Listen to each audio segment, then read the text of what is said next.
అన్ని రకాల వస్త్రాలపై up to 70% discount. మళ్ళీ క్యారెక్టర్స్ రావడం ఇవన్నీ జనం అనుకోవటమే తప్ప you have not taken single ఇది కూడా తీసుకోవాలి. లేదు, జనాలకు నిజంగా నేను బాగా నచ్చింది, నాకు కూడా నిజంగా నేను బాగా ఎక్కువ నచ్చింది.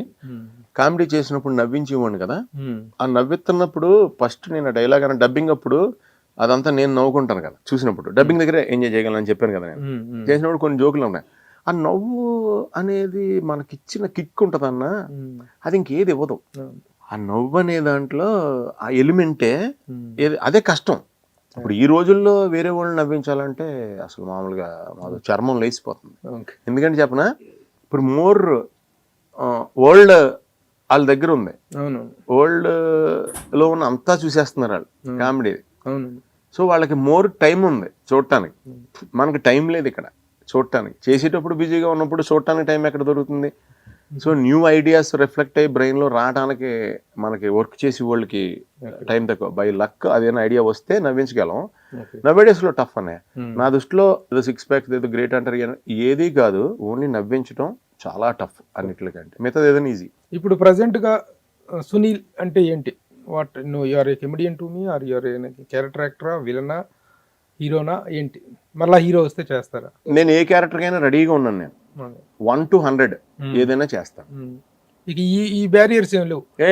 హీరో వస్తే హీరో చేస్తాను, ఏది వచ్చినా ఏదైనా చేస్తాను. నాకు ఏం బ్యారియర్స్ లేవు. కెరీర్ ఎన్ని మలుపులు తిరిగిందో బాడీ కూడా అన్ని మలుపులు తిరిగింది.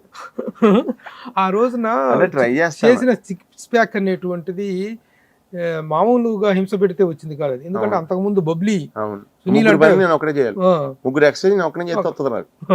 ఒకళ్ళు ఎక్సర్సైజ్ చేయడమే కష్టం, మామూలుగా పెయిన్స్ వస్తాయి. అంత హింస పెట్టిన బాడీ మళ్ళీ నార్మల్ కి రావడం అనేటువంటిది as per the medical point of వ్యూలో చూసుకున్నా సరే చాలా కష్టం. ఎలా అనిపించింది? మనం నేచర్ గా దగ్గరగా ఉండే తింటే మన బాడీ అన్ని చేసుకుంటూ వెళ్ళిపోద్ది. నేచర్ గా దూరంగా ఉన్నది ఏదన్నా చేస్తే మళ్ళీ మన బాడీని మనం క్లీన్ చేసుకోవాల్సి వస్తుంది. ఇప్పుడు పాన్ ఇండియా ఇమేజ్ అనేటువంటిది ఏర్పడిన తర్వాత అదర్ లాంగ్వేజెస్ నుంచి కూడా మంచి ఆఫర్స్ వస్తున్నాయి. తమిళ్ చేస్తున్నారు. మరి పాన్ ఇండియా ఇమేజ్ అనేక దిష్టి వెళ్ళేద్దాం. నాకు లోలో ఉండటం ఇష్టం. మీరు లోలో ఉండటం అది వేరే విషయం, కానీ వచ్చిన ఇమేజ్ అయితే ఎవరు కాదని కదా. అదర్ లాంగ్వేజ్ నుంచి వచ్చిన ఆఫర్స్ ఎలా ఉన్నాయి? బాగా వస్తున్నాయి, దేవుడి దయ వల్ల. జయసింహనారాయణ ఆయన దయ వల్ల బాగా వస్తాయి నిజంగా. ఇప్పుడు చేస్తున్నటువంటి సినిమాలు ఏమిటి ప్రస్తుతం? ఎన్ని సినిమాలు తెలుగులో గానీ తమిళ్లో గానీ? మీడియం చేస్తున్న క్యారెక్టర్స్ ఈ మల్టీ లాంగ్వేజ్ లో చేస్తున్న వీటన్నిటితోటి సునీల్ కెరీర్ అనేటువంటిది గతంలో కొంటే ఇప్పుడు వెర్స్టైల్ ఎక్కువైంది, నాకు పెరిగిపోయింది. నాకు ఎక్కువ ఉంది వెర్స్టైల్. ఎలాగంటే పొద్దు నుంచి సాయం దాకా నేను అడిగా అనిల్ రావుని, నాకు బాగా తెలుసు భయ్యా ఏంటిది అంటే F3 లో పొద్దున్న సాయం దాకా ఇలా ఉన్నాను, నైట్ 6 తర్వాత పుష్పాలు అవుతాయి. అలా 15 రోజులు చేశా. మరి నాకెంత ఇది ఉంటది వెర్స్టైల్? నాకు నా మనసుకి నా పెర్సెప్షన్ లో ఇది అయిపోయిందా, ఇప్పుడు దానికి ఓకే అది వేరే కదా రిధము, అయ్యి బాబోయ్ ఏంటి ఎలా చేస్తాం అని. ఆ ఫస్ట్ సీన్ ఉంది, అల్లుడు అని కత్తితో పొడితే మాట్లాడటం, ఇమీడియట్ గా సాయంత్రం ఏందట చూస్తుండవు, అది ఉంది. అంటే ఒక 24 hours గ్యాప్ లోనే చూసిన అవన్నీ కూడా నేను ప్లాన్ చేసింది కాదు భయ్యా, అది అలా వచ్చింది ఎందుకో. సునీల్ కెరీర్ గురించి మాట్లాడుతూ అంటే త్రివిక్రమ్ ప్రస్తావన రాకుండా ఉండదు, చిరంజీవి గారి ప్రస్తావన రాకుండా ఉండదు.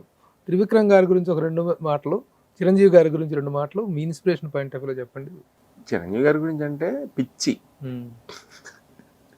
ఆయన అంటే పిచ్చి. ఇంకా ఆయన ఇన్స్పిరేషన్ గా తీసుకోవడం వల్ల నేను ఇంకో నటుడిని అయిపోయాను, నా లైఫ్ సెటిల్ అయిపోయింది.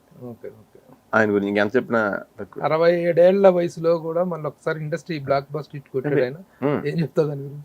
దానికి ఇంకేముంది, ఫ్యాన్స్ అందరూ కూడా ఆయన గట్టిగా ఇస్తారని తెలుసు, అవి ఇవ్వాలని వెయిటింగ్ లో ఉన్నాం.